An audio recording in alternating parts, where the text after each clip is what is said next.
कृषी मंत्री माणिकराव कोकाटे यांच्या राजकीय भवितव्याचा फैसला आज होणार आहे। दरम्यान शासनाची फसवणूक करून सदनिका लाटल्याप्रकरणी माणिकराव कोकाटेंना 2 वर्षाची शिक्षा सुनावण्यात आली आहे। या शिक्षेला सत्र न्यायालयात आव्हान देण्यात आलं असून आज कोकाटेंच्या अर्जावर सुनावणी होणार आहे।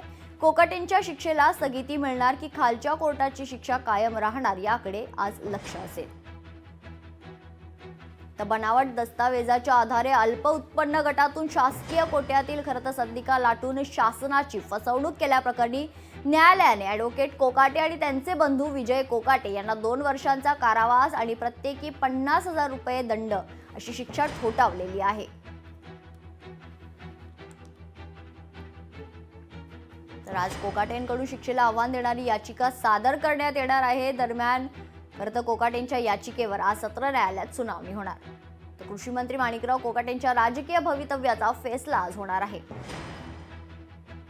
या संदर्भात अधिक माहिती जाणून घेऊयात। आमचे प्रतिनिधी महेश महाले आपल्या सोबत जोडले गेलेले आहेत। महेश, काय अधिकची माहिती आहे? आज खरं तर कोकाटे यांच्या राजकीय वाटचालीचं किंवा त्यांचं जे भविष्य आहे त्याचा फैसला आज होऊ शकतो। महेश, अगदी खरं आहे मेघना। खरं तर कृषी मंत्री माणिकराव कोकाटे यांच्या संदर्भात न्यायालयामध्ये आज सुनावणी होणार आहे। खरं तर माणिकराव कोकाटे यांचा कृषी मंत्री आणि आमदारकी ही कायम राहते का ती अपात्र ठरते या संदर्भात न्यायालय हे आज निकाल देणार आहे। खरं तर मुख्यमंत्री कोट्यातून खरं तर त्यांनी सदनिका लाटलेली होती आणि फसवणूक आणि खोटे कागदपत्र सादर करून शासनाची फसवणूक केल्याप्रकरणी त्यांच्या विरोधात गुन्हा दाखल केलेला होता आणि याचा जो खटला होता तो न्यायालयामध्ये सुरू होता आणि त्यामध्ये त्यांना 2 वर्षाची शिक्षा आणि 50,000चा दंड हा न्यायालयाने ठोठावलेला होता। तर कनिष्ठ न्यायालयाच्या विरोधात माणिकराव कोकाटे हे जिल्हा सत्र न्यायालयात आता गेलेले होते।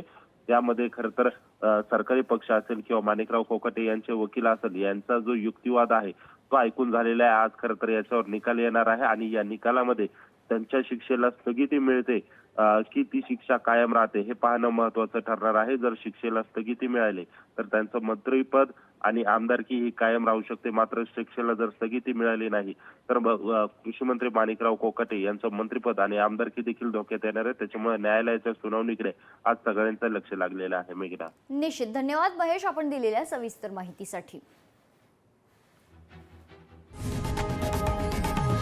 लोकशाही मराठी ऐका, पहा, जागरूक रहा।